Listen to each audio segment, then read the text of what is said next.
ሁሌም ዛሬን መኖር አለብን። ሁሌም አሁንን ማጣጣም አለብን። በእጃችን ያለ ወርቅ እንደ መዳብ መመልከታችን ይብቃ። ወርቁን ማጌጫ እናድርገው። እንደ ጊዜ ያለ ወርቅ ደግሞ ያለ አይመስለኝም። ከውድም በላይ ውድ፣ ከወርቅም በላይ ወርቅ የሆነው ነገር ጊዜ ብቻ ነው። ነገ ምን ይዞ እንደሚመጣ አናቅም። እጃችን ላይ ያለን ዛሬ ብቻ ነው። ስለ ነገና ስለ በኋላ የማወቅ አንዳችም አቅም የለንም። የምንወጣው ምራቅ የገዛ ልብሳችን የሚነጥቅ መሆኑን ማወቅ አለብን። በእጃችን ላይ ያለን ትልቁ ሀብት ዛሬና አሁን መሆኑን መገንዘብ አለብን። አሁኑኑ መኖር አለብን። ነገ ምን ይዞ እንደሚመጣ አይታወቅምና ዛሬ አሁኑኑ በአግባቡ መኖር ይገባናል። ሁሉም ነገር የሚታወቀው ከእጅ ሲወጣ ብቻ ነው። እኔ በህይወት ላይ ብኩን ነበርኩ። ሁሉንም ነገር በፕሮግራም ብቻ ማራመድ ሰው ነበርኩ።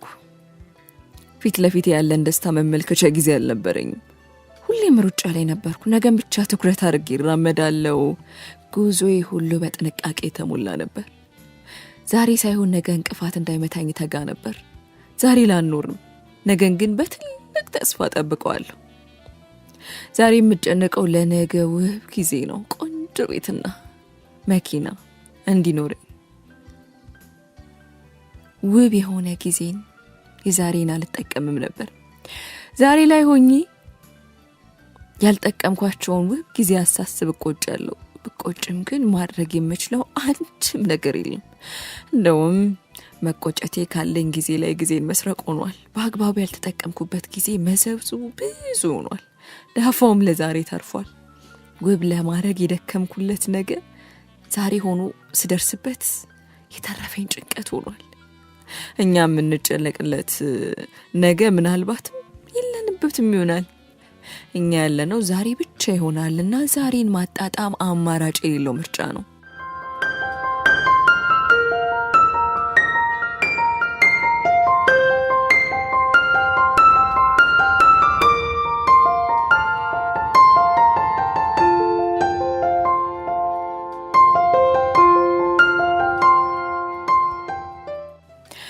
ለሚስቴ የሚገባትን ጊዜ ሰጥቻት አላውቅም። የሚገባትን ፍቅርና እንክብካቤ የምሰጥበት ጊዜ አልነበረኝም። ጠዋት በሩጫ ከቤት ወጣለሁ፣ ማታ ደክሜ መሽቶ ቤት እገባለሁ።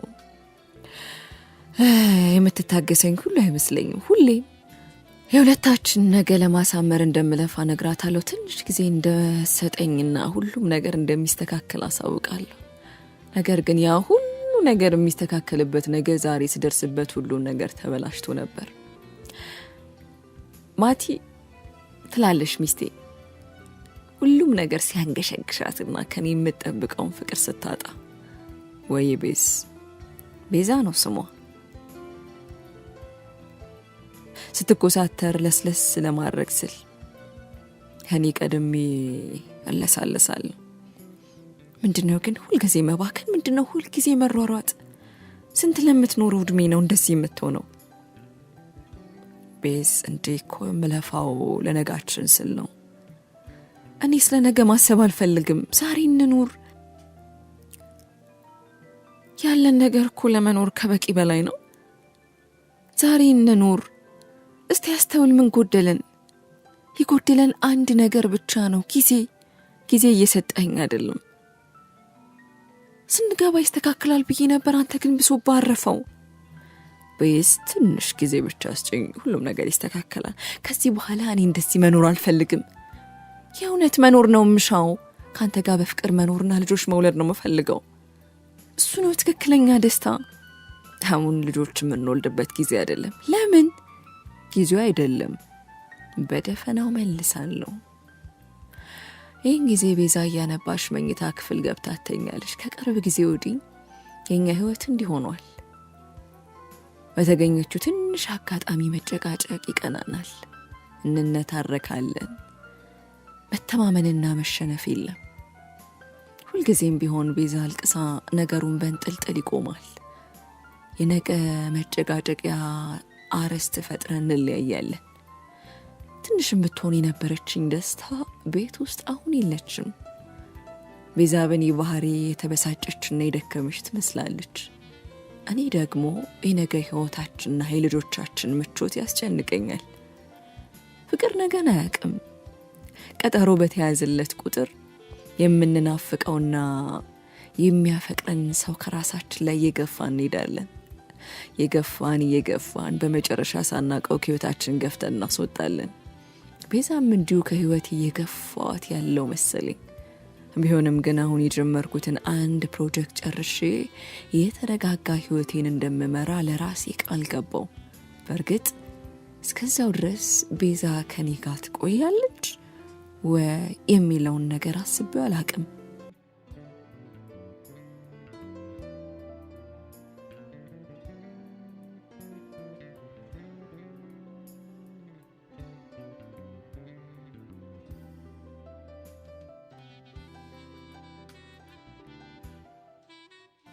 ቤዛን ወዳታለሁ። የልጅነት ፍቅሬ ናት። ካምፓስ ተማሪዎች እያለን ነበር ፍቅር የጀመርነው። ያኔም ልክ እንዳሁን ሁሉ ምራቅ ማዋጫ ጊዜ አልነበረኝም ነበር። ሁሌም እንደቸኮልኩ ነው። ሁሌም ሩጫ፣ ወደ ንባብ ቤት፣ ወደ ትምህርት፣ ወደ ንባብ ቤት ድጋሚ፣ ሌላው ደግሞ ማንበብ። በጣም ሚዜ የሚባል አይነት ሰው ነበርኩ። ራሴን በትምህርት አስሬው ነበር። ያኔም የነገ ህይወት ያስጨንቀኝ ነበር። ጥሩ ስራ መያዝ፣ ጥሩ ገቢ እንዲኖረኝ የማድረግ ኃላፊነትን የተሸከምኩት ያኔ ነበር።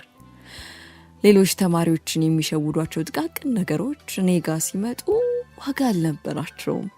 ትኩረቴ ሁሉ ያኔም ነገ ላይ ነበር። ድንገት እንዴት እንደሆነ እንኳን በማላውቀው መልኩ ከቤዛ ጋር እንግባባ ነበር። በእርግጥ ጎበዝ ተማሪ ስለነበረች አልፎ አልፎ አብረን እናነብ ነበር። ቅርበታችን የቆየ ሲመጣ ቤዛ በፍቅር አብረን እንድንሆን ሀሳብ አቀረበች። እውነቱን ለመናገር ወዳት ነበር። ነገር ግን ከትምህርቴ ላይ ጊዜን እንዳትሻማ ስጋት ያዘኝ። ቢሆንም ግን የቀረበልኝ እድል ድጋሚ በህይወቴ ድጋሚም እንደማላገኘው በመገመት በእሽታ ጥያቄዋን ተቀብዬ በፍቅር ተሳሰርን። ጥሩ ጊዜያትን አብረን አሳልፈናል። እንደፈራሁት ቤዛ ከጊዜ ላይ ጊዜን አልሰረቀችውም። እንደውም የደስታዬ ምንጭ ሆና አገለገለችኝ እንጂ። ከተመረቅን በኋላ ሁለታችንም ጥሩ የሚባል የሥራ ዘርፍ ላይ መቀላቀል ችለናል። እኔ በአንድ የግል ድርጅት ውስጥ በፋይናንሱ ዘርፍ ላይ በኃላፊነት ማገልገል ቻልኩ። ይህ ደግሞ ጥሩ የሚባሉ ፕሮጀክቶችን ቀርጬ እንዳስፈጽምና አቅሜን እንዳሳይ ጥሩ እድል ነበር።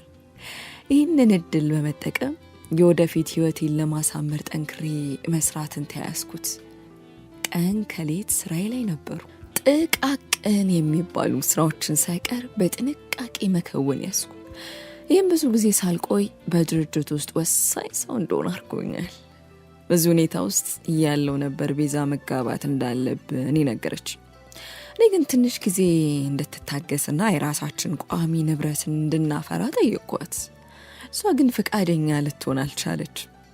ከዚህ በላይ እንደማትታገሰኝ ደጋግማ ስትነግረኝ እሷን ከማጣት ብዬ አገባዋት።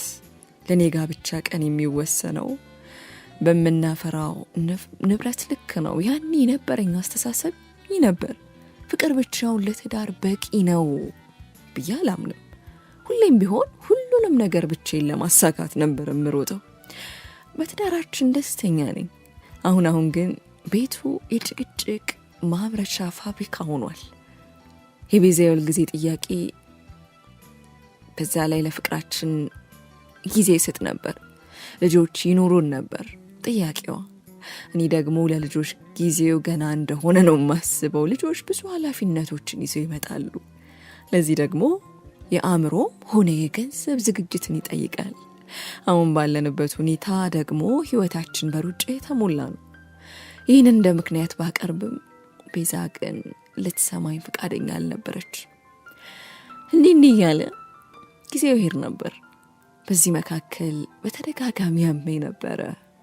በተደጋጋሚ ማዞርና ከፍተኛ የሆነ ራስ ምታት ስራዬን በአግባቡ እንዳልወጣ ጭምር እንቅፋት ሆነብኝ። ብዙ መጨናነቅና ማብሰልሰሌ ለዚህ ዳረገኝ ይመስለኛል። አብዛኛው ቀናት የህመም ማስታገሻ በመውሰድና በመተኛትን ማሳለፍ ያስኩ። ውጪው እስከ ዛሬ ያላየሁት ይመስል ይናፍቀኝ ነበር። ቤዛ በተደጋጋሚ ወደ ሐኪም ቤት እንድንሄድ ብትሞግትም እኔ ግን ነገሩን በቸልተኝነት ተመለከትኩት። አንድ ሰኞ ቀን ግን ህመሙን መሸከም አልቻልኩ። ቤዛም ወደ ስራ ሄዳ ስለነበር ራሴን እንኳን መቆጣጠር ተስኖኝ ለተወሰኑ ደቂቃዎች ራሴን ስቼ ነበር። ቀጥሎ ስነቃ የራሴን ህመም እስከ ዛሬ ከነበረው በእጥፍ የጨመረ ይመስል ነበር። ራሴ እንዳይፈነዳ በሚመስል መልኩ በሁለት እጆቼ ጭምቅ አድርጌ ቆየሁ። ቀስ በቀስ ህመሙ ሲቀንስልኝ ግን ነገሩን እስከ ዛሬው በቸልተኝነት ማለፍ አልፈለኩም። በቀስታ ልብሴን ቀይሬና ማስታገሻ መድኃኒት ወስጄ በአቅራቢያችን የሚገኝ አንድ የግል ሆስፒታል አመራው። ብዙ ህመምተኞች ተደርድረው ወረፋ ይጠብቃሉ።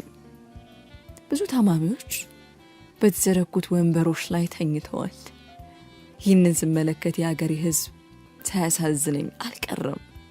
ማለን የሐኪምና የሕክምና መስጫ ቦታ ውስንነት የተነሳ ስንት ሰው ህይወቱ እንደሚያልፍ ሳስብ ውስጥ የተረበሸ። ምናልባት በአንድ መርፌ የሚድን በሽታ ይሆናል በወረፋ ምክንያት ብቻ የሰው ሞት ምክንያት የሚሆነው። ምናልባት በአንድ ቁራጭ መድኃኒት የሚድን ህመም ይሆናል እንዲህ ሰውን ወንበር ላይ የሚያስተኘው። በእርግጥ አገልግሎት እየሰጡ ለሚገኙ ሐኪሞቻችን ቢሆን ይህ ነው የሚባል እውቅናና አክብሮት ቸረናቸው አናቅም። የሰዎችን ነፍስ ከፈጣሪ በታች ታግለው እየመለሱ እንኳን የሚከፈላቸው ክፍያ ኑሯቸውን ለመግፋት በቂ እንዳልሆነ ይሰማኛል። እንዲህ ያሉብንን የሐኪሞች እጥረት ግን መማሪያ አልሆንም። እንደውም ባለፈው አዲስ የተመረቁ የሕክምና ዶክተሮች በሀገሪቱ ውስጥ ስራ አጥተው እንደነበር ሰማው። ይህንን ሳስታውስ ደግሞ ሀገራችን ምንኛ ያልታደለች ነው እችላለሁ። እንዲህ የባጤ ቋጡን ሳውርድ ተራይ ደርሶ ነበርና ወደ ተመደበልኝ ሐኪም ገምቼ የገጠመኝን ሁሉ ተናዘዝኩ። የጠበቁት መልስ ከስራ ጫናና ከብዙ መጨናነቅ የሚመጣ ከባድ ራስ ምታት እንደሆነ ሲሆን ሐኪሙ ግን ተጨማሪ ምርመራዎችን ማድረግ አስፈላጊ እንደሆነ ነግሮኝ ለተጨማሪ ምርመራ ወደ ተለያዩ ክፍሎች ያመራው። በዚህ ጊዜ እያሰብኩ የነበርኩት አንድ ነገር ብቻ ነው። መቼውን ከዚህ ራስ ምታት ተላቅቄ ዳግመኛ ወደምወደው ስራ የምመለሰው ስል። ቤዛ በተደጋጋሚ ብትደውልም እንደተሻለኝና እንዲሁ ቡና ለመጠጣት እንደወጣው እየተናገርኩ ቀኑን አጋመስኩ። የሆነ ነገር ውስጧ ሳይነግራት አልቀርም። መልሳ መላልሳ ግን ደህና ነህ ትለኛለች። እኔም መልስ ያው ደህና ነኝ ማለት ነው። አንዳንዴ እንዲህ ነው የሆነ ነገር ስንሆን ከራሳችን ጉዳት በላይ ለሌላ የሚወዱን ሰዎች እንጨነቃለን። ከኛ መጎዳት በላይ የሚጎዳን ያ የምንወደው ሰው በእኛ ጉዳት ሲያነባና ሲጨነቅ መመልከት ነው። ጉዳታችንና ህመማችንን ቻል አድርገን ሰላም እንደሆነ እናስመስላለን።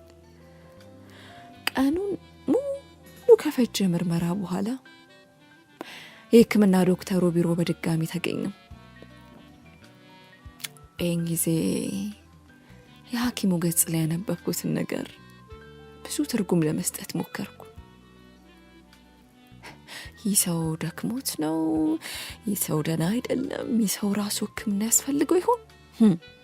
ብዙ ይህ ሰው ብለው የሚጀምሩ ግምቶቼ እንደረደርኩ። ነገር ግን አንድም ከራሴ ጋር የሚገናኝ ጉዳይ በውስጥ ያልነበረም። ለኔ ሁሉም ነገር ሰላም ነው። ከጧቱ ህመም በኋላ ደህና የሚባል ደረጃ ላይ ነበርኩ። አንዳንዴ ለምን ወደ ሕክምና መስጫ ሆስፒታል እንደመጣ ሁሉ አስብ ነበር። ጥቂት ጊዜ በዝምታ ከቆየን በኋላ ዶክተሩ መናገር ያዘ። አቶ ማቲያስ አሁን እንዴት ነህ? ደህና ነኝ ዶክተር። ጠዋት እንደነገርኩ ትንሽ አሞኝ ነበር። አሁን ግን ሙሉ በሙሉ በሚባል ደረጃ ምንም አይነት የህመም ስሜት የተሰማኝ አይደለም። ጥሩ። ወደዚህ አብሮ የመጣ ቤተሰብ አለ?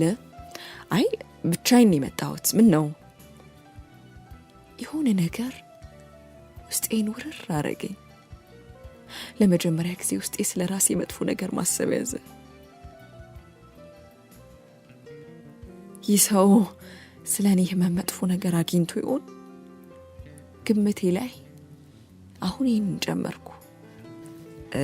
አግብተሃል? አዎን። ቀለበቱን በኩራት እያሳየው። ልጆችስ ወልደሃል? አይ እሱ ገና ነው። ለሐኪሙ በምሰጠው መልስ ፍርሃቴ ውስጤ ነበር። ለመታረድ የተዘጋጀ በግ የሆንኩ ነበር ይመስለኝ። የመሞቻ ጊዜ እንደደረሰ ይሰማኝ ነበር። ከዚህ ዶክተር ጋር የመጨረሻ የኑዛዜ ንግግሬን የማደርግ ነበር የሚመስለው። ሰላም አይደለም እንዴ ዶክተር? ጭንቀቴ ሲበዛብኝ ጠየቅኩ። ምን መሰለ ማቲያስ፣ ያንተ ራስ ምታት ልክ እንደ ሌሎች ራስ ምታቶች ዝም ብሎ አይደለም። ጠዋት የነገርከኝ የህመም ምልክቶችን ስለጠረጠርኩ ነበር የተለያዩ ህክምናዎችን እንድታረግ ያደረኩ። ውጤቱ ደግሞ ጥሩ የሚባል አይደለም። በጭንቅላት ውስጥ በመጠኑ ከፍተኛ የሚባል እጢ ይታያል። እሱ ነው ትንሽ ለከፍተኛ ህመም እየዳረገ የሚገኘው። ለዚህ አይነቱ እጢ መከሰት ምክንያቶቹ ብዙ ናቸው። እና አቶ ማቴዎስ በአስቸኳይ የእጢ መውጣት ካልቻለ ቀጥሎ የሚመጣው ነገር ጥሩ አይሆንም። እኔ እንደ ሐኪምም ሆነ እንደ ወንድም መመክር በተቻለው ፍጥነት ከቻል ከሀገር ውጪ ወጥተህ የጭንቅላት ቀዶ ጥገና ብታረግና እጢውን ብታስወጣ መልካም ነው። ካልሆነ ግን እንዳልኩ አንድ ቀን ባደረ ቁጥር የሚፈጥረው ነገር ጥሩ አይሆንም። እውነት ለመናገር አንተም በሽታውን በቸልተኝነት የቆየህበት ይመስለኛል። ስለዚህ ያልኩህን ብታደርግ መልካም ነው ብሎ ምላሽን በጉጉት ይጠባበቅ ገባ። እኔ ግን ደንዝዤ ነበር። ይህ ሰው ምንድን ነው የሚለው? ይህ ሰው እውን እየተናገረ ያለውን ነገር ያውቀዋል? ገና እኮ መኖር አልጀመርኩም። ኧረ እንደውም ብዙ የጀመርኩት ስራ አለኝ። መች ተረጋጋውና መች ለሚስቴ ጊዜ ሰጧትና መች ልጆች ወለድን፣ መች የጓጓሁለትን ነገር አየሁትና ብዙ መች የሚሉ ጥያቄዎች ከውስጤ ፈንቅለው አእምሮ የሞሉት። አሁን ግን ይህንን የምመልስበት ጊዜ አልነበረኝም። አሁን ከሞት ጋር ፊት ለፊት ተፋጥጃለሁ። አሁን ሞት እኔን ይዞ የሚሄድበትን ጓዝ ይዞ ካጠገቤ ቆመ ይመስለኛል። ለምንም ነገር ጊዜ የሚሰጠኝ አይመስለኝም። የተወኝ የራስ ህመም በድንጋጤ ነው መሰለኝ አሁን አሙኝ ጀምሯል።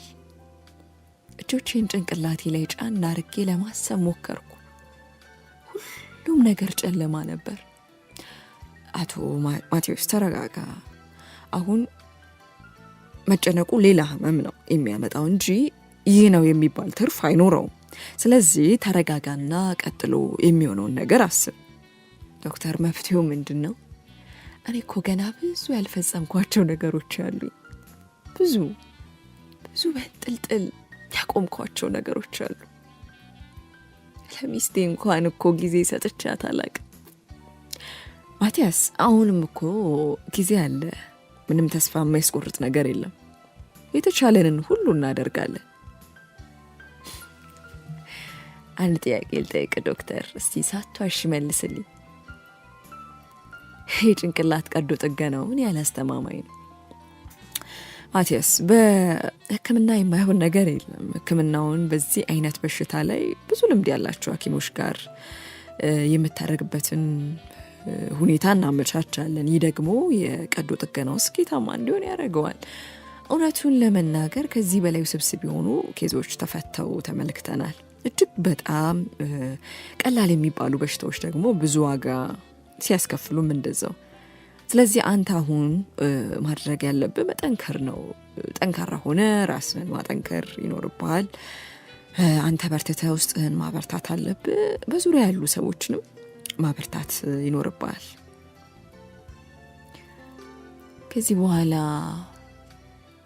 ዶክተሩ የተናገረውን ማድመጥ አልቻልኩ። በሰመመን ራሴንና ሐኪሙን ትቼ ሄጄ ነበር። እስከዛሬ ደከምኩለት ነገር ሁሉ ከንቱ እንደነበር ተረዳው።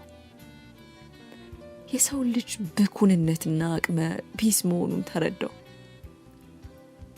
ብዙ ነገር በውስጥ ይመላለስ ነበር። በተለይ የቤዛ ጉዳይ እጅግ ያንገበግበኝ ገባ። ድካሟና ፍቅሯ ሁሉ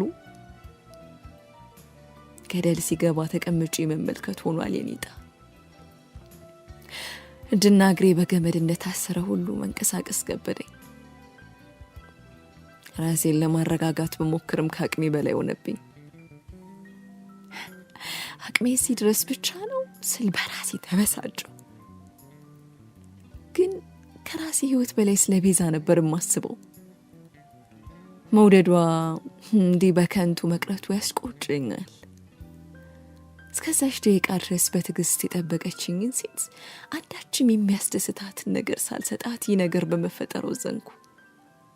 ለፍቅሯና ለትዕግስቷ የሚገባት ይህ አይደለም ስላሰብኩ ለሰጠችኝ ፍቅር የምሰጣት የኔን ሞት መሆኑን ሳስብ ውስጤ ስብር አለብኝ።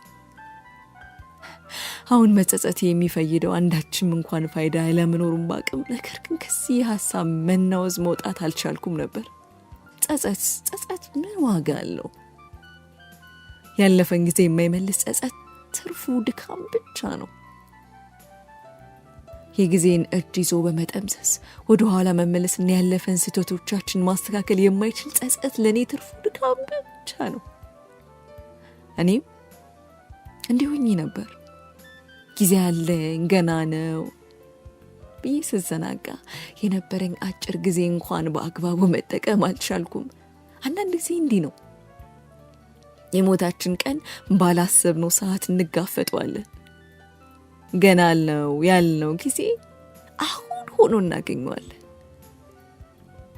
ጊዜ ያለን ባልነው አፋችን ጊዜ የለኝም እንልበታለን። ለፍቅርና ለመውደድ ደግሞ ጊዜው አሁንና አሁን ብቻ ነው። የምንወደውና የሚወደን ሰው መችና በምን ሁኔታ እንደምናጣ አናቅም። አንዳችም አቅም የለንም።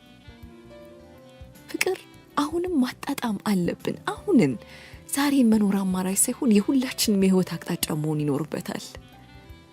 ለምንወዳቸው ሰዎች ፍቅራችን አሁን ማሳየት አለብን። በስሽ ምድር ላይ ያለን ትልቁ ሀብት ደግሞ ጊዜ ብቻ ነው። ጊዜ ብቻ። እንዲህ በሀሳብ እየናወስኩ ወደ ቤት የገባው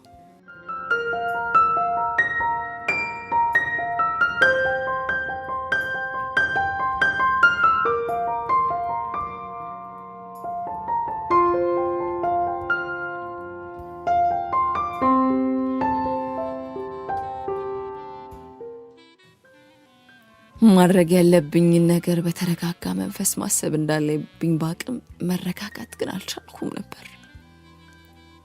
መረጋጋት አቃተኝ። ፍቅሬን ቤዛን ሳስብ ደግሞ ሁሉም ነገር ጨለማ ይሆንብኛል። ለሷ ያለኔ ሁሉም ነገር ጨለማ ነው። ትወደኛለች አውቃለሁ። እኔን ያላት ተስፋ እጅጉን ጥልቅ በመሆኑ እኔን ማጣቷ ተስፋዋ እንዳይነጥቃት ፈራለሁ። ከራሴ ምን በላይ የሱ ወደፊት መምና የልብ ስብራትን ሳስብ ውስጥ ይረብሻል። ትንሽ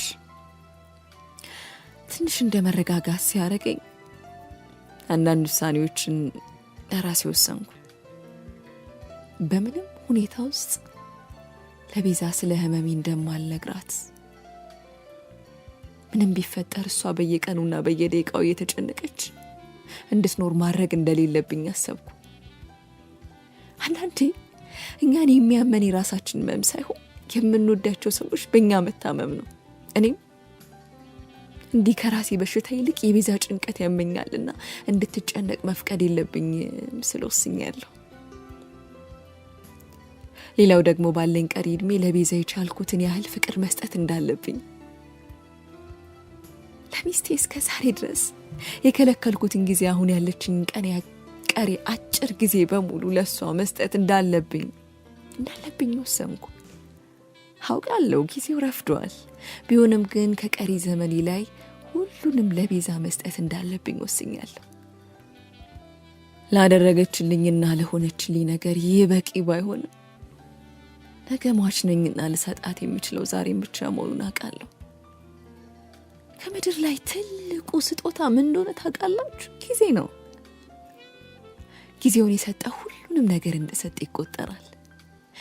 በመጨረሻ ደግሞ የተቻለኝን ሁሉ አድርጌ ከዚህ ህመም መዳን እንዳለብኝ አምኛለሁ።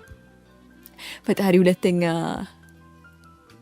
እድል እንደሚሰጠኝ እለምነዋለሁ፣ እንዲሰጠኝ ጠይቀዋለሁ፣ እንደሚሰጠኝ ተስፋ አደርጋለሁ። አሁን የነበረኝ አስተሳሰብ ሁሉ ባዶ እንደሆነ ተረድቻለሁ። ነገ የሚሉት ነገር ምን ነው ባይኖር ሳልል ሁሉ የቀረው አይመስለኝም። አሁን አስተሳሰቤ ሁሉ ተቀይሯል። ትላንት ልክ ነበር ብዬ የማምነው አስተሳሰብ አሁን ላይ ልክ እንዳልሆነ ተረድቻለሁ። ትላንት ሮጥለት የነበረ ዓላማ ዛሬ ከበሽታዬ ሊፈውሰኝ የማይችል ባዶ ምናምንቴ ሆኖ አግኝቼዋለሁ። በዚህ ምድር ላይ ምን መች እንደሚፈጠር የምናውቀው ነገር የለም። ልክ ነው ብለን የምናምንበት አስተሳሰብ የሆነ ቀን የሆነ ሰዓት ላይ ትክክል እንዳልሆነ እንረዳለን። ልክ አይደለም ብለን የምናምነው ነገር ሁሉ የሆነ ወቅት ላይ ልክ ሆኖ የህይወታችን አንድ አካል ይሆናል። በዚህ ምድር ላይ ሁሌም ልክ የሆነ ነገር የለም። ልክ እንደዛ ሁሉ ሁሌም ስህተት የሚባል ነገር የለም። ሁሉም ነገር ጊዜያዊ ነው። ሁሉም ነገር በቦታና በጊዜ ይወሰናል። የኔ ህይወትም እንዲህ ሆኗል።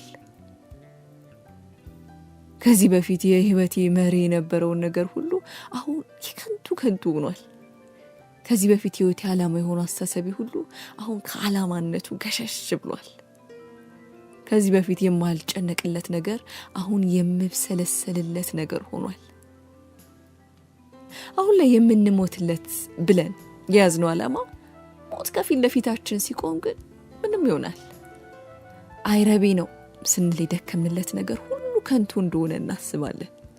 የምንጨነቅለትና የተጨነቅንለት ነገር ሁሉ እንዲህ ባዶ ድካም እንደነበር እንገነዘባለን። እኔም ላይ ሆነው ነው። አሁን ሞት ከፊት ለፊቴ ሲቆም እስከ ዛሬ ድካሜ ሁሉ ከንቱ እንደሆነ ገባኝ። ባይሆን ያላደረኳቸውና ማድረግ እየቻልኩ የተውኳቸው ነገሮች ሁሉ ይጸጽቱኛል። በጊዜ ውስጥ ደስታን ማጣጣም እየቻልኩ እኔ ግን ደስታዬን ለነገ አሳድር ነበር። ነገ ላይ ግን የለሁበትም። የራሴን ብቻም ሳይሆን የሰዎችን ደስታ ከመስጠትና ከመቀበል ስስት ነበር። እንዲሁ በሀሳብ ስናውስ ፀሐይ ወደ ማዘግዘቋ ጀምራ ነበር። የቤዛ ከስራ መውጫ ሰዓት እንደደረሰ ያመላክታል። ዶክተሩ ከሰጠኝ የህመም ማስታገሻ በኋላ ህመሜ የቀደምቶቹ ቀናት በተሻለ ጥሩ የሚባል ነበር። ቤዛን ማስደሰትና መንከባከብን ከዛሽ ቅጽበት መጀመር እንዳለብኝ አስቤ ቤቱን ማሰናዳት ያስኩ። እንደ አቅሜ የተለያዩ ምግቦችን አዘጋጀው። እሷ የምትወደውን አይነት ወይም የምግብ ጠረጴዛው ላይ ያስቀመጥኩ። የቤቱን መብራት አጠፋፍቼ ሻማዎችን ለኮስኩ።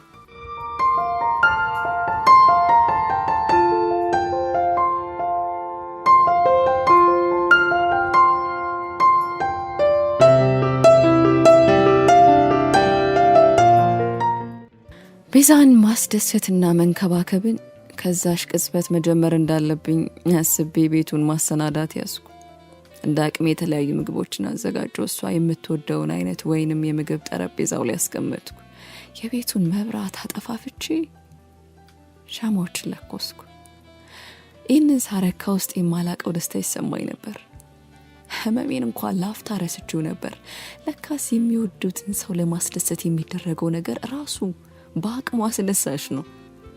እስከ ዛሬ ይህንን ባለማድረጌ ትንሽ ጸጸት ቢጤ ተሰማኝ። በጸጸት ምክንያት የዛሬን ደስታ ማጣት ስላልፈለኩ ነገሩን ችላ ብዬ አለፍኩ። ብዙም ሳትቆይ ቤዛ በሩን ከፍታ ገባች። ያየችውን ነገር እንኳን ያመነች አትመስልም። እጆቿን አፏ ላይ ጭና በግርምት ትመለከት ነበር። እኔም ፈገግ ብዬ ተጠጓት። ቀይ የፍቅር አበባይን በስጦታ መልክ ሰጧት። ደስታዋን ሳይም ባይ ፈንቅሎ ሊወጣ ይታገለኝ ገባ። ይህንን ደስታዋን ለዘላለም ለማድረግ ተመኘው። እኔን ስታጣ በዚህ ደስታዋ ልክ ሐዘኗ እንደሚከፋ ሳስብ አሳዘነችኝ። ሐዘኗን ማየትና መስማት አልፈልግም። ሁሌም ደስተኛ እንድትሆንልኝ ነው የምሻው። የኔ ውድ በጣም አመሰግናለሁ። ቤዝ እስከ ዛሬ ለከለከልኩሽ ጊዜ ሁሉ ይቅርታ እንድታረግልኝ ፈልጋለሁ። ካሁን በኋላ ግን ትልቁ ጉዳይ አንቺን ማስደሰት ብቻ ነው። እሺ ማቲ፣ ምንም ይቅርታ የሚያስጠይቅ ነገር አላደረክም አውቃለሁ። ስትደክም የነበረው እኮ ለሁለታችን ነው፣ ከዛ ለሚመጡት ልጆቻችን ምቾት ስትል። ቢሆንም ግን ለነገ ስል የሁለታችን ዛሬ መጥፎ አድርጌዋለሁ። ስለዚህ ይቅርታ አድርግልኝ እሺ የኔ ውድ ባል ብላሳ ማረገች። እራቱን ደስ በሚያሰኝ ሁኔታ ተመገብን። ለካስ መብላት ሆድን ከመሙላትም በላይ ትርጉም አለው።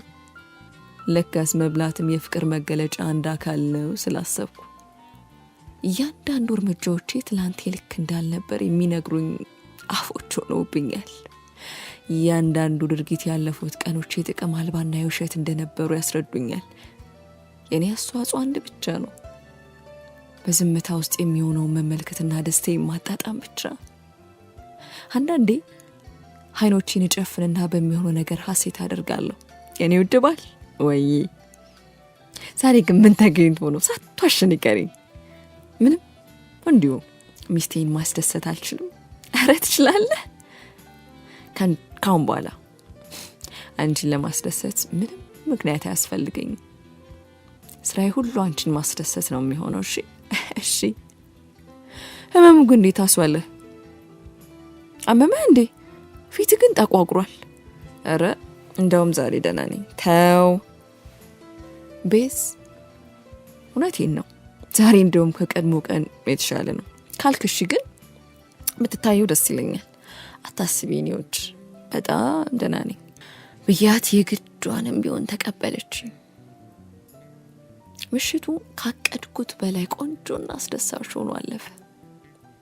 ብዙ የፍቅር ጊዜያት በጋራ ማሳለፍ ቻለን። ቆንጆ የሚባል የፍቅር ፊልም ከመመልከት አንስቶ ወይን ተጎነጭን፣ ስለ ፍቅራችን ተወያየን። የቤዛ ጥያቄ ሁሌም ቢሆን ልጅ መውለድ ሲሆን፣ አሁን ግን ጥቂት ጊዜ ብቻ እንድትታገሰኝ አሳምኛታለሁ። ለቤዛ መጨረስ ያለብኝን አንድ ፕሮጀክት አለ ብላትም፣ እውነቱ ግን ከኔ ልጅ አርግዛ አባት አልባ ልጅ እንድታሳድግ ስላልፈለግኩ ነው። አሁን ላይ ለቀጣዮቹ ጥቂት ቀናት እረፍት ወስጄ ቤት ማሳለፍ ያስኩ። ከቤዛ ጋርም ብዙ ጣፋጭ ጊዜያትን ማሳለፍ ቻለን። እዚህ መሀል አልፎ አልፎ ወሰድ የሚያደርገኝን ህመም በማስታገሻ እያስታገስኩ ህመሙን ለመቻል ሞክሬያለሁ። የተለያዩ ሆስፒታሎች ብመረመርም ውጤቱ ያው ተመሳሳይ ነበር። ሁሉም ጋር የሚነግሩኝ ጭንቅላቴ ውስጥ እጢ እንዳለና በአስቸኳይ ቀዶ ጥገና መውጣት ካልቻለ ለህይወቴ እጅጉን አስጊ እንደሆነ ነው። ይህንን ህመሜን ብቻዬን መሸከሙ እንኳን ሌላ በሽታ ሆኖብኛል። በተለይ እንዲሆንኩ ብዬ የማካፍለው ሰው እንደሌለ ሳስብ፣ በተለይ ከቤዛ በላይ የሚቀርበኝ ሳጣ ብቸኛ እንደሆንኩ ይሰማኛል። ህመምን የሚያካፍሉት ሰው እንደማግኘት ትልቅ ፈውስ ያለ አይመስለኝም። እኔ ደግሞ ካጠገብ ያሉ ሰዎች በእኔ ምክንያት እንዲጨነቁ አልፈለግኩም።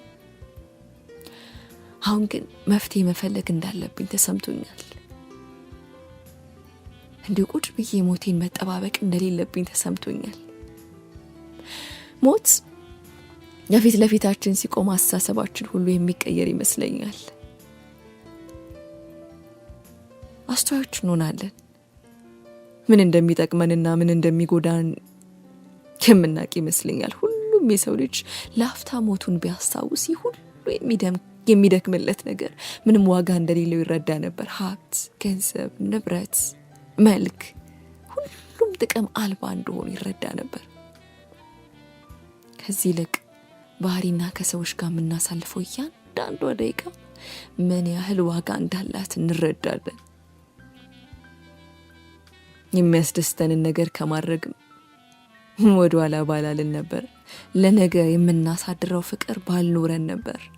አሁን ላይ ራሳችንን አሳልፈን የምንሰጠው ዓላማችን በዛ ወቅት አንድ ደቂቃ እንኳን በህይወታችን ላይ መጨመር የማይችሉ ሽምድምዶች እንደሆኑ እንረዳለን። የምትሳሳለት ስራ አንተ እስካለ ድረስ ብቻ ያንተ ይሆናል። ከዚህች ምድር ላይ ገለል ስትል ሌላ ሰው ያንተን ቦታ ተክቶ ይሰራል።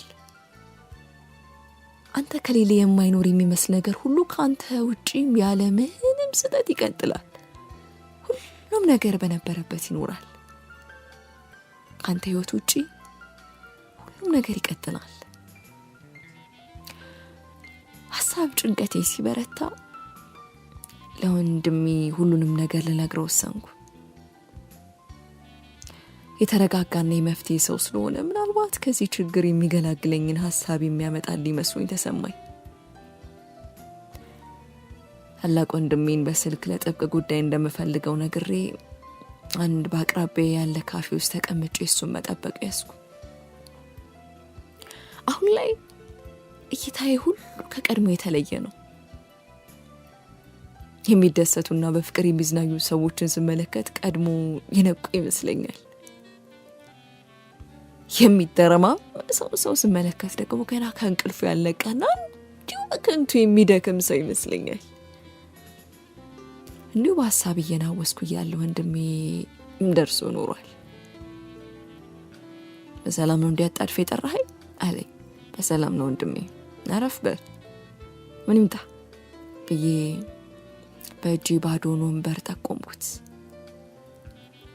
አሳለፈው ስትመጣም ለኔ ጠቆር ያለ ለሱ ደግሞ ነጣ ያለ ማኪያቶ አዘን መጠጣት ያዘ። ቀጥሎ በላ ምን አጋጥሞ ንገረኝ ወንድሜ። ባልነግርህ ባላስጨንቅ ኖሮ ደስ ይለኝ ነበር፣ ግን ምን ላድርግ ጨነቀኝ። አንድ ሰው ቢያንስ ህመሜን ይወቃው ብዬ ነው። ከዚህ በተጨማሪ ደግሞ አንተ ጋር መፍትሄ አይጠፋም በሚል ነው ጭንቀቴን ወደ አንተ ማስተላልፈው። ባይሆን አሁን እያስጨነቀኝ ነው። ምንድነው የሆንከው? ለምን አትነግረኝም?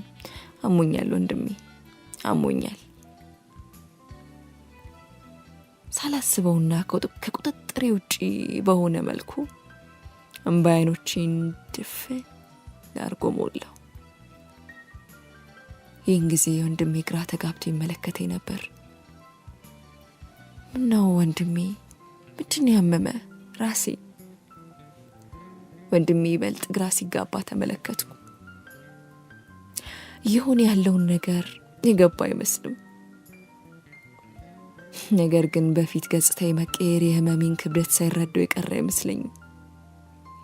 የምነግረው ነገር ክብደቱ ደግሞ ከማወጣው የተቆራረጠ ቃላት በላይ ተረድቶታል። ምን እንደሆንኩ ለማወቅ የፈራ ይመስላል። ራስህን ማለት ምን አይነት ህመም ወንድሜ? ምን መሰለ፣ ከቅርብ ጊዜ ወዲህ ሆነ ከፍተኛ ራስ ምታትና ማዞር በተደጋጋሚ ይመላለስብኛል። ነገሩ በጣም የባሰ ሄዶ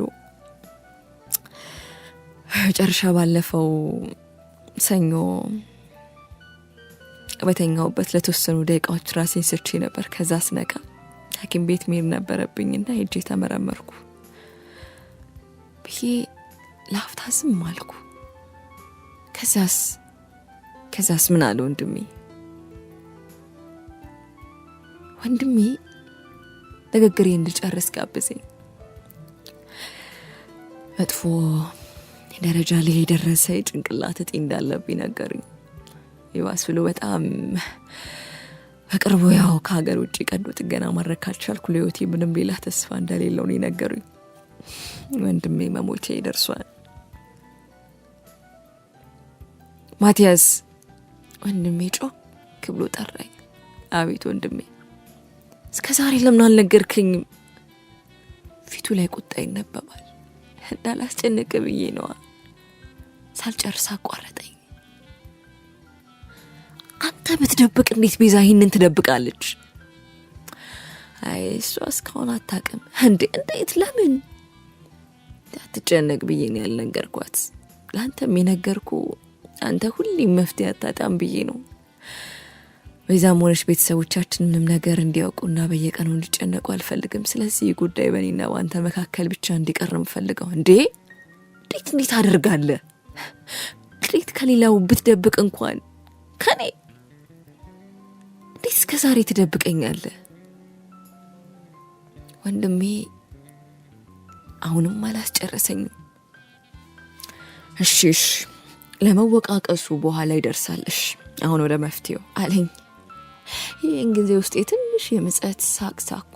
በኋላ የት አግኝታኝ ነው የምትወቅሰኝ በሚል አይነት እኔ እንደው ሟች ነኝ የሚመስል ሳቅ። እሺ መፍትሄው ግን አሁን እንዳልኩ ነው መሆን ያለበት። ሁሉም ነገር በእኔና በአንተ መካከል መቅረት ይኖርበታል። እሺ አሁን ዛሬ ወይ ነገ ሳንል ወደ ተባለው ሀገር ሄደህ ሕክምናው መውሰድ አለብህ። ወንድሜ ሁለት ኪሳራ እንዳልሆን ነው የምፈራው። አንደኛ ከገንዘብ፣ ሁለተኛ ደግሞ እኔም ላልተርፍ። የተለያዩ ስታቲስቲኮችን የተመለከትኩ ነበር። ውጤቱ ጥሩ የሚባል አይደለም። ስለዚህ እዚሁ የሚያስደስተኝን ነገር እያረኩ በሰላም ባርፍ የተሻለ ነው። የቀረችኝ ጊዜ ላይ ጊዜ ማባከን ወይም መስረቅ አልፈልግም። እንዲህ ያለ የሞኝ አስተሳሰብን ከዚህ ሰዓት አንስቶ መስማት አልፈልግም። ወንድሜ ቁጣው ከውስጡ ነበር። ቁጣው እንደ ደግነቱና የዋነቱ አይደለም፣ እጅጉን የሚያስፈራ ነው።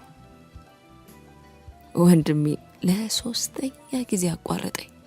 በቃ ሁሉንም ነገር ለኔቶ በጥቂት ቀናት ውስጥ ሁሉ ነገር አጠናቅቄ አብረን እንጓዛለን። እሺ ብዬ ሀሳብ ብቀበልስ? እነ ቤዛና ቤተሰቦቻችን በምክንያት ነው ምን ብለን ነው የምናሳምናችን? ይሄንንም ለኔቶ አንተ ብቻ ለጥቂት ቀናት ራስን እየተንከባከብክና መድኃኒትን በአግባቡ እየወሰድክ ታገሰኝ። ጥቂት ቀናት ብቻ ታገሰኝ። ያለው አንተ ምንም ነገር አትሆንም ነው ያለው ለታናሺ ብሎ በመነጽሩ ላይ እንባዎቹ መፍሰስ ያዙ። ይህንን ጊዜ እኔም እንባ ከዚህ በላይ ውስጥ መቆየት አልቻለም ነበር። አብሬው ያነባው ልጅነታችን ሁሉ አንድ በአንድ ፊቴ ድቅን ብሎ የሚፈሰውን እንባዬን መደገፍ ያዘ። ሆዴን ባርባር አለኝ። መሞትን ሳይሆን መለየትን ፈራው። ከምወዳቸውና ከሚወዱኝ ሰዎች መለየትን አምርሬ ፈራው። ሳልለያቸው ይናፍቁኝ ገቡ። እስከ ዛሬ ያልሰጠዋቸው ጊዜ አሳሳኝ። በእድሜ ላይ ፈጣሪ ትንሽ እንዲጨምርልኝ ተመኘው። እኛ ሰዎች ስንባል እንዲህ ነን። በእጃችን ያለ ነገር አያጓጓል። ይህ ነገር እድሜና ጊዜንም ይጨምራል። በእድሜያችን ማምሻ ላይ ደግሞ ያቃጠልናቸው ጊዜያት ይጸጽቱናል። ፈጣሪም ከማያልቀው በረከቱ እድሜ እንዲጨምርልን እንለምናለን።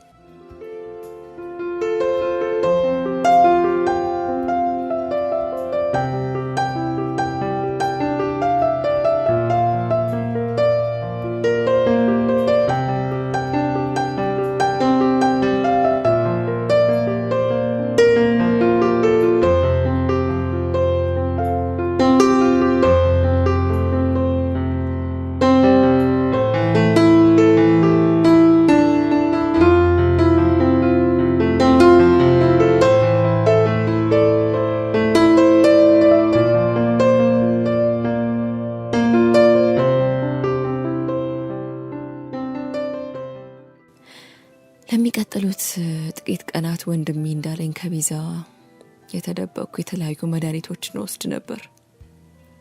ህመሙ ግን ከቀን ወደ ቀን እየባሰ እንጂ እየቀነሰ አልሄደም። አልፎ አልፎ እጆቼና እግሮቼ የሚንቀጠቀጡ ነበር። ከፍተኛ ድካምና ራስ ምታት የኔ መለያዎች ሆነዋል። አልፎ አልፎ ስራ በገባም አብዛኛውን ጊዜ ግን ቤት ውስጥ የምሰራ እየመሰልኩ ተኛ ነበር። ቤት ማብዛት ያስገረማት ቤዛ በተደጋጋሚ የተፈጠረ ነገር አለ ምትሉም፣ እኔ ግን የፕሮጀክት ማገባደጃ ላይ ስለሆነን ይህንን ያህል ስራ የለም ምናምን እያልኩ መልስላት ነበር። ባይዋጥላትም እሺ ትላለች። ቤዛን አፈቅራታለሁ።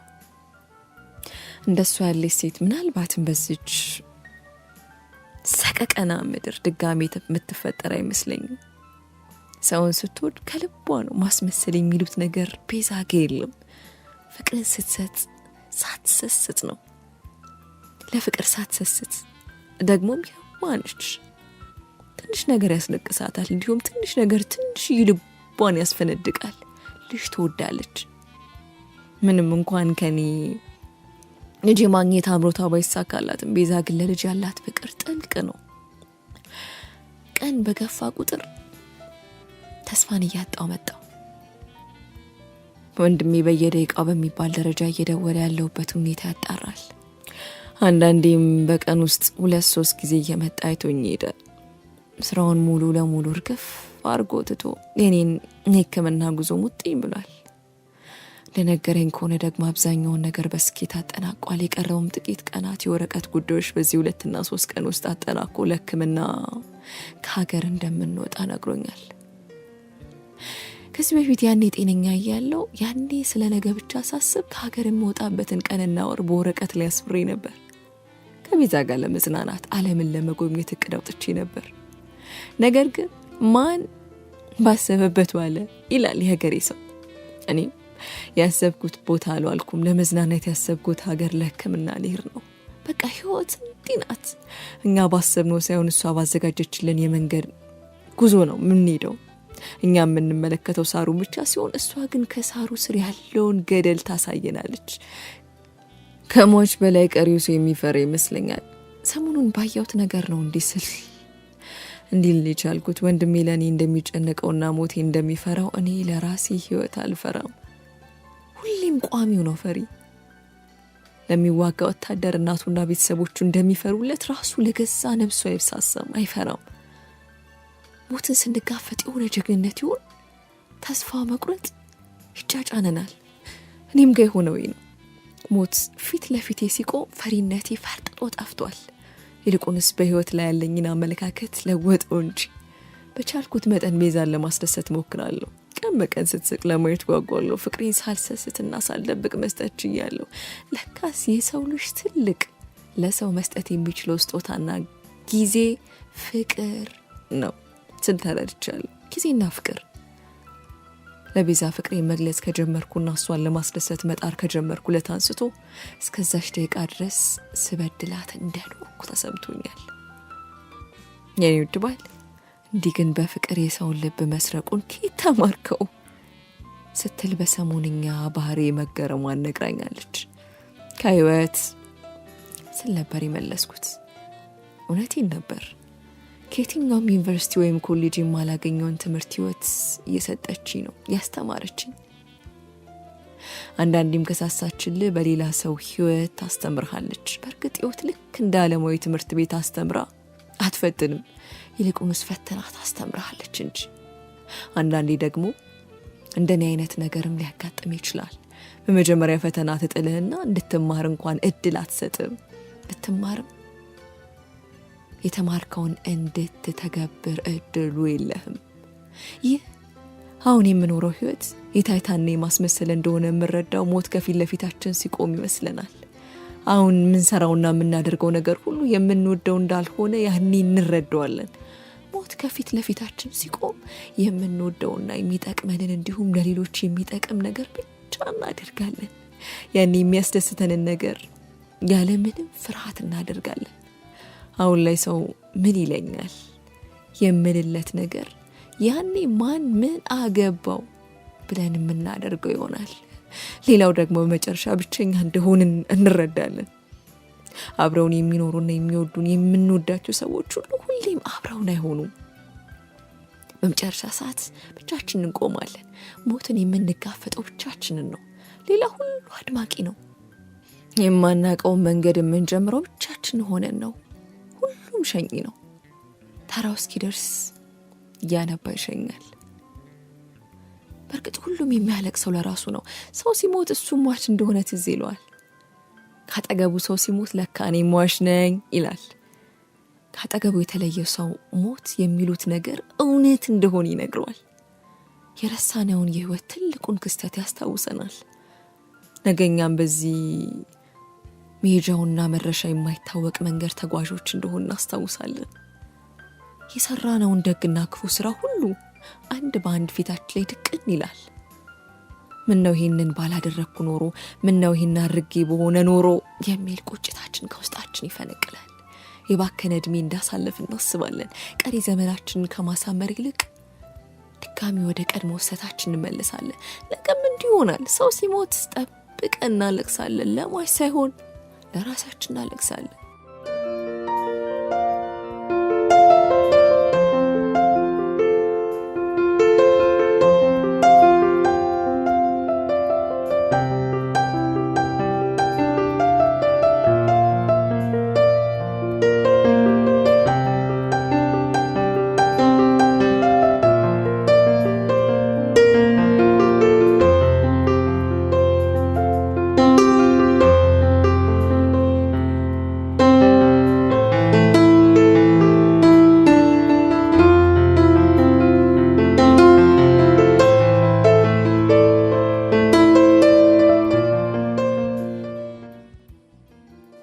በሚቀጥለው ቀን ወንድሜ ቃል እንደገባው ሁሉ ደውሎ ለጉዟችን እንድዘጋጅ ነገረኝ። ይህንን ጊዜ ለረጅም ጊዜ ሳስበውና ስፈረው የነበረ ነገር ወደ አእምሮዬ መጣ። ቤተሰቦቻችን እሺ ለስራ ጉዳይ ነው ልበል፣ ቤዛን ግን ምን ብዬ ነው ማሳመናት ስለ ራሴ እንደግሜ ጠየቅኩ። ምንም አይነት ጥሩ የምለው ምክንያት ሳጣ ጥያቄ ሁሉ እንደሚያነሳውለት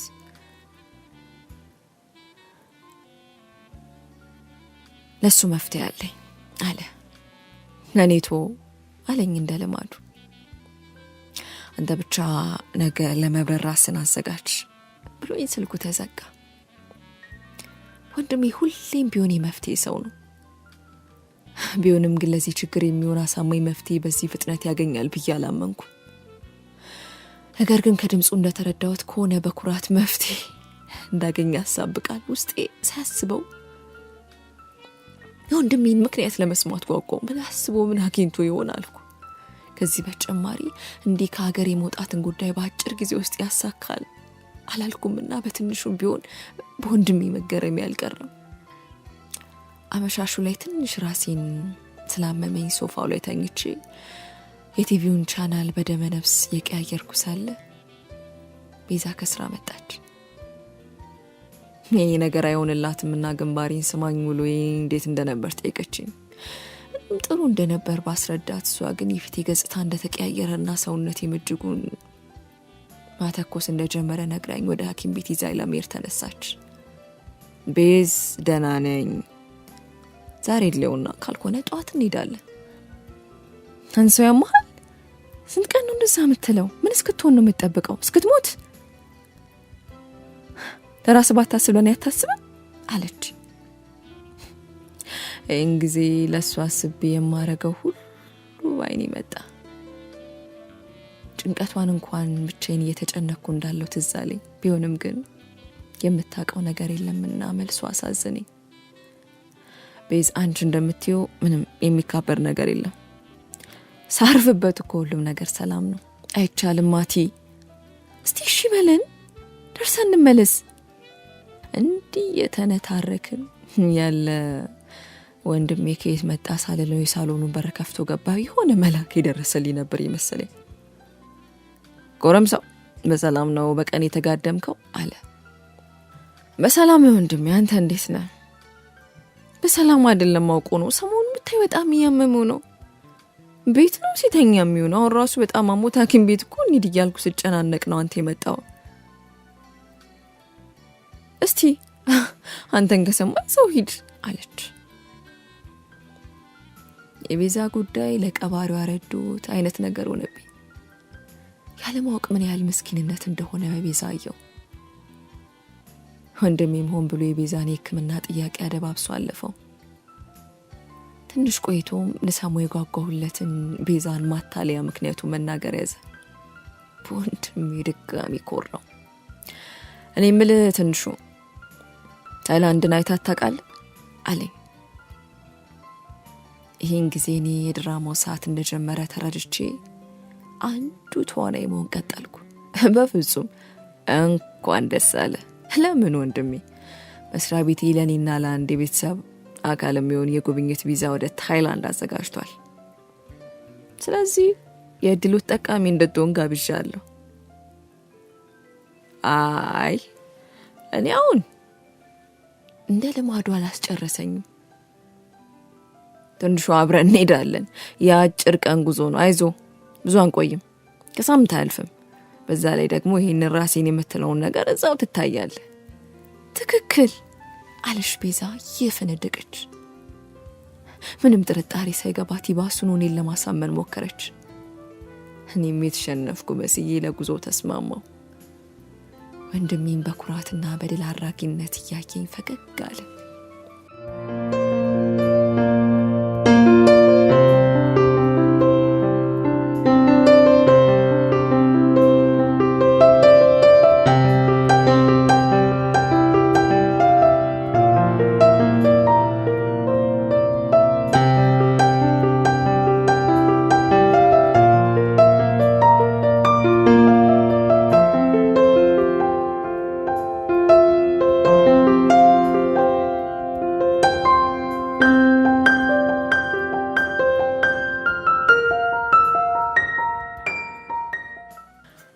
በተያዘላቸው ቀጠሮ መሰረት ማቲያስና ወንድሙ ግዛቸው ወደ ታይላንድ በረራ አደረጉ። ማቲያስ ግን ምሽቱ ሆዱ ባርባር ሲሉ አመሸ። ምናልባት እቺ ሀገርን ለመጨረሻ ጊዜ በህይወት እያለ የሚመለከታት መስሎታል። ቤዚንም እንዲሁ በስስት እያያት አንዴ እንኳን እንቅልፍ ባይኑ ሳይዞር ነው የነቃው። ይባስ ብሎ ደግሞ እንዲሁ ሲያለቅስ ነበር ያደረው። ይህ ደግሞ በህመሙ ለሌላ ህመም ነበር የሆነበት። ጧት ከቤት ሲወጣም ቤዛን ያለ ወትሮ ነበር አቅፎ ሲስም የነበረው። ለአንድ ሳምንት ጉብኝት ሳይሆን ለዘላለም የሚለያት ነበር የሚመስለው። ቤዛን ብትሆን በማቲያስ ድርጊት ሳትገረም አልቀረችም። ማቲያስ ለመመለሱ ምንም ማስተማመኛ አልነበረው። የሚመጣው ምናልባት ሬሳ ወደሚሆንበት ቦታ ይሆናል። ከበሽታው አስከፊነትና መቆየት አንጻር ቀዶ ጥገናው የማይሳካለት እድል እንዳለ ተረድቷል። ይህ ደግሞ እጅጉን አስፈርቶት ነበር። ወደ ሞት እየቀረበ ያለ ነበር የሚመስለው። ሁሉም ነገር ጨለማ እንደሆነ ከፊቱ ገጽ ላይ ማንበብ ይቻል ነበር። ሲራመድ እንኳን ለተመለከተው እግሩን የሚጎትት ነበር የሚመስለው። ከህመሙ ጋር ተዳምሮ ማቲያስ ሲሆነ ሰመመን ውስጥ ያለ ነው የሚመስለው። የማቲያስ ወንድም በበኩሉ ከፍተኛ ድንጋጤ ውስጥ ያለ ይመስላል። ምናልባት ከማቲያስ ጋር ከሀገር ወጥቶ ብቻውን ሬሳ ይዞ ሊመለስ እንደሚችል አስቦትም ሊሆን ይችላል። ሌላው ደግሞ የተሸከመው ትልቅ ኃላፊነትን ማስፈርቶት ሊሆን ይችላል። ወደ አውሮፕላኑ ሲገቡ ቀና ብሎ ወደ ፈጣሪው አንጋጠጠ። የሚሄድበት ሀገር ፈጣሪ ሌለ መስል በጥድፊያ ማዕከል ላይ ቢሆንም አምላኩን ግን እሱን ብቻ የሚያውቀውን ነገር ተማጸነው። እምነቱንም በሱ የጣለ ይመስል ነበር። ከረጅም በረራ በኋላ ታይላንድ በሰላም ማረፍ ቻሉ። እነ ማቲያስ ምንም ጊዜ ሳያባክኑ ወደ ተባለው የሕክምና መስጫ ሆስፒታል ነበር ያመሩት። የተመደበላቸውን ዶክተር አግኝተው ስለ ሁኔታው በሰፊው ተወያዩ። በሚቀጥለው ቀን በተያዘለት ቀጠሮ መሰረት ማቲያስ ለቀዶ ሕክምናው ተሰናዳ። ይህን ጊዜ ወንድሙም ቢሆን ስቅስቅ ብሎ አልቅሷል። ማቲያስ ደግሞ ያለውን ጥቂት ደቂቃ ለኑዛዜ ነበር የተጠቀመበት። ወንድሜ፣ አቤት ትንሽ ወንድሜ፣ ቤዛን አደራሽ፣ አደራ ተንከባከባት፣ አደራ ተሰብራ እንዳትቀር። እኔ ባልኖር እሷ ግን መኖር ያለባት፣ ህይወቷን መቀጠል እንዳለባት፣ የምትወደውን ልጅ መውለድ እንዳለባት አደራ አደራ ለቤዝ። ወንድሙ መልስ አይሰጥም ነበር። ቤተሰቦቻችንም አደራሽ ወንድሜ፣ ሁሌም እንደምወዳቸው ንገርልኝ። ይህንን የደበቋቸው ስለምወዳቸው ነው በለልኝ። አሁንም ስም ወንድሜ አንተም ላረክልኝ ነገር ሁሉ አመሰግን። ራስን ጠብቅ። ሁሌም ያለኸኝ አንተ ብቻ ነህ። እወዳለሁ። ብዙም ሳይቆይ ማቲያስ ሰማይ በለበሱና አፍና ጸጉራቸውን ሳይቀር የተሸፈኑ የሐኪሞች ቡድን የተኛበት ባለጎማ አልጋን እየገፉ ወደ ቀዶ ጥገና ክፍል ይዘውት ገቡ። በሩም ከውስጡ ተዘጋ።